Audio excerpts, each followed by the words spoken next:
I wanted to do a quick follow-up video to getting it together. And I know last time I had you make a list of your dreams, your goals, all the things that you want to accomplish, and I hope you kept that list.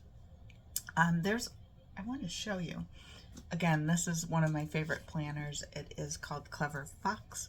That's the brand. You can find them on Amazon. But they have like weekly goal pages, and then they have like a weekly follow-up page, plus your weekly planner setup. So that's in there. It has monthly type stuff too. This isn't my favorite format of it. There's a bigger version of it that I want to say is more like a 8.5 by 11 type of size. And I just like the format better. Sidebar, totally. Your list. So you should have this list of things that you need to do or feel like you should do and things that you really want to do. Pick two. Pick one off of that feels more like I should do this. It's been nagging at me. It's been bothering me. Usually this is like clean out the garage or buy some piece of equipment, something that's going to take you several steps to accomplish. But it's not like maybe buy a new house, okay, because that's a lot of steps unless you are already familiar with these types of processes and have handled lots of major projects. The other one I want you to pick is one that lights you up and feels fun to you and enjoyable. And the reason you want to pick one from each list is because both of those aspects, the fun things that are nagging at you, that every time you say no to that, you get very resentful of the things you should do. And so you kind of play this little dance back and forth between what you should do and what you want to do, what you should do and what you want to do.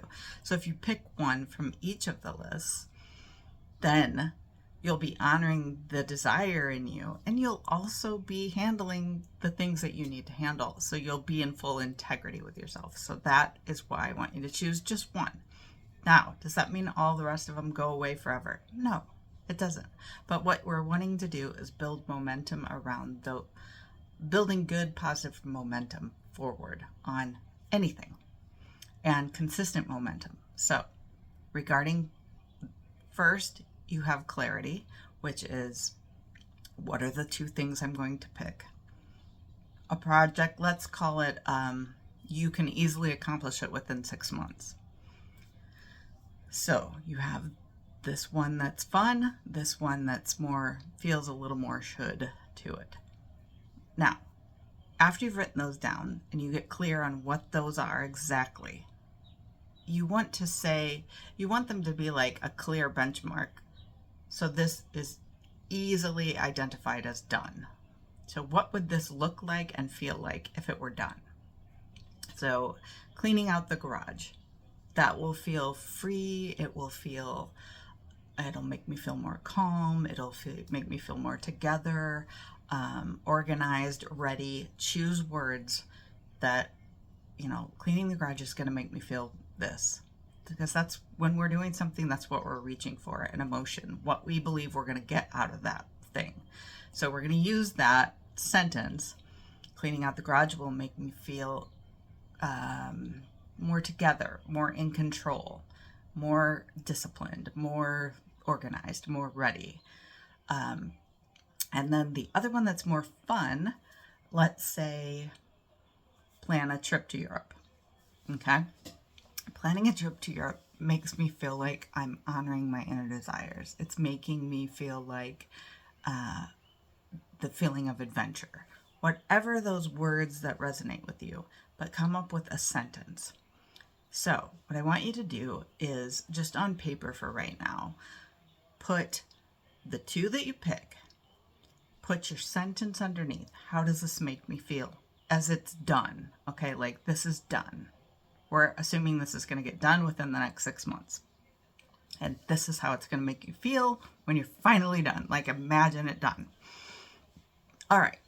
So next, depending on what you chose, so if it's like an exercise goal or a cleaning goal or something that's a savings goal, something like that, Of course, we've all heard of the SMART goals metric for things, which is great, but there is a part of it that feels so mundane and boring sometimes to that, although it is wise. So you've this is where I'm having you balance back and forth between it feeling good, but also discipline feels good and it creates freedom. So the next thing you want to establish is some consistency. So just real quickly, brainstorm on those two goals. So you've got your two goals for 6 months from now. You have your feeling statement. This is going to make me feel so elated. So whatever feels good to you. There's no judgment. Do not judge yourself on this. It feels how it feels, and that's what you're going to resonate with you. This is for you, for nobody else but you. The next part of that, I want you to write down either or both benchmarks over this 6 months. What are some things you know need to get done first in order for that to get done? So you can't just go to Europe. You have to book flights. You may have to research locations in Europe. You may need to create a budget. You may need to book hotels, research hotels first. And that's what happens so often is we come up with these plans. We have this thing like planning a trip to Europe, and you come into this part of it that doesn't feel very good, like the not so fun parts of it, which are researching or budgeting or packing, those kinds of things.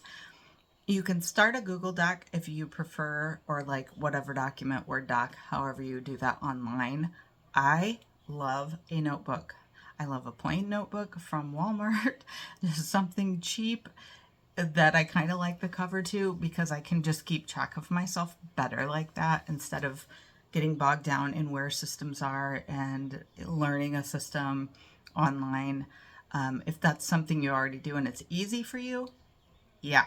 But there is nothing like going in and looking at a hard page and saying, keeping track of what these are. I do want to show you one thing. Just 1 second.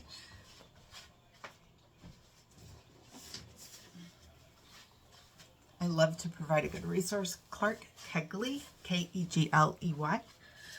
He has a system he uses where you keep track of, say, a year at a time.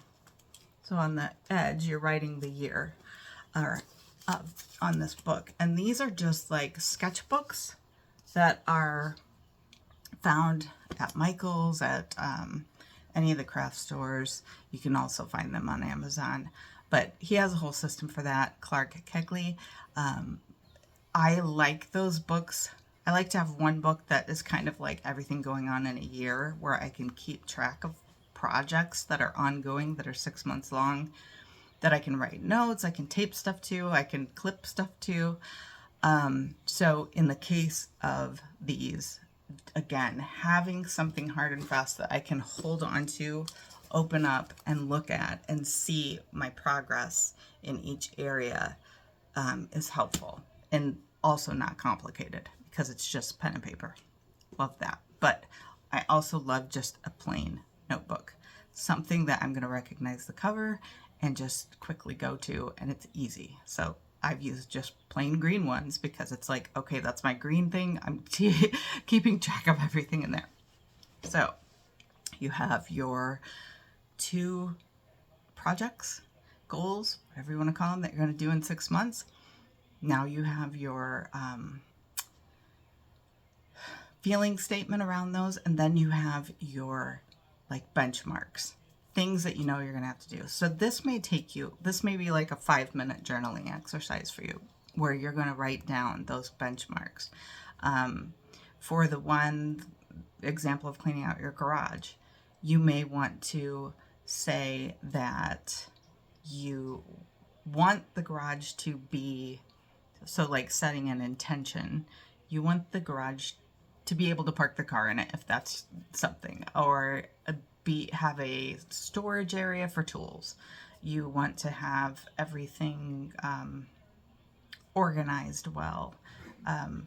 whatever that looks like. So it may involve you buying storage containers or sorting or whatever, but it may be several steps. So you'll write down those steps. Next, I want you to write in one habit that you can do. This is up to you. It's your goal, your life. You know you have a 6-month timeline. You know the size of the project and what's reasonable, what's not. Give yourself 15 minutes a day or half an hour a week to do one thing that you know will move it forward the most. And if that's going out in your garage and cleaning it up, if that's sitting down at the computer and just staying focused on working on your plan to go to Europe, booking, researching, whatever it is, but get to those concrete steps so you know what those steps are, and this habit is going to move those forward. So that then you want to put that on your calendar each week. Try to be very consistent about this. Make it like Thursdays between 12 and 3 or something like that. But look at your week. It really helps when you have your week mapped out, because you have those daily things that you have to do that you're not even thinking about, like getting dressed, showering, going to work, paying bills, all of those normal things. If you're doing those in a somewhat of a pattern. And for those of you who just really buck at rules and the rigidness of a schedule, I invite you to use sort of time chunking. And the way that you can do that in your calendar is like just put a block of time that you're going to use for, say, getting ready, for prepping meals, for doing laundry, for paying bills and desk work. Do those types of things.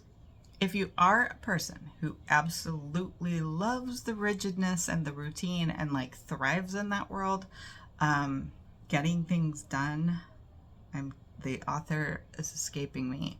That is the most detailed way of doing that I've ever seen in my life. And even for me, someone who likes routine, that is a bit much for me. But if that's how you thrive, I would direct you to that resource on sort of getting your life together in that way. A very lighthearted sort of way for cleaning is flylady.net. She has some really great ways of wording routines and building those into your life that are centered around cleaning. And I'll just real quickly walk you through some of that. Like she'll have Mondays would be, say, for cleaning. You know that's a part of your life, so you just have 1 hour where you're doing some cleaning. Tuesdays are an errand day because you know you have to run errands, go to the store, do whatever.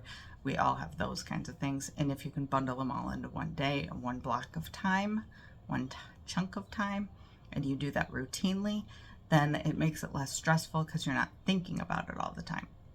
Wednesdays, I think, are her desk days, if I'm not mistaken, where you're doing like some bill paying, budgeting, anything that you do on the computer, correspondence, if you need to write letters, if you need to schedule something, review your schedule, plan things, that's a good day for that. Just plan and play day would be in there as well, where you're just mapping out your week, and then just like looking at your calendar upcoming. Maybe you have birthdays coming up and you know you need to buy a birthday present or an anniversary or some kind of work events coming up and you need an outfit for that, whatever. If you have one chunk of time, usually that literally only takes an hour. We always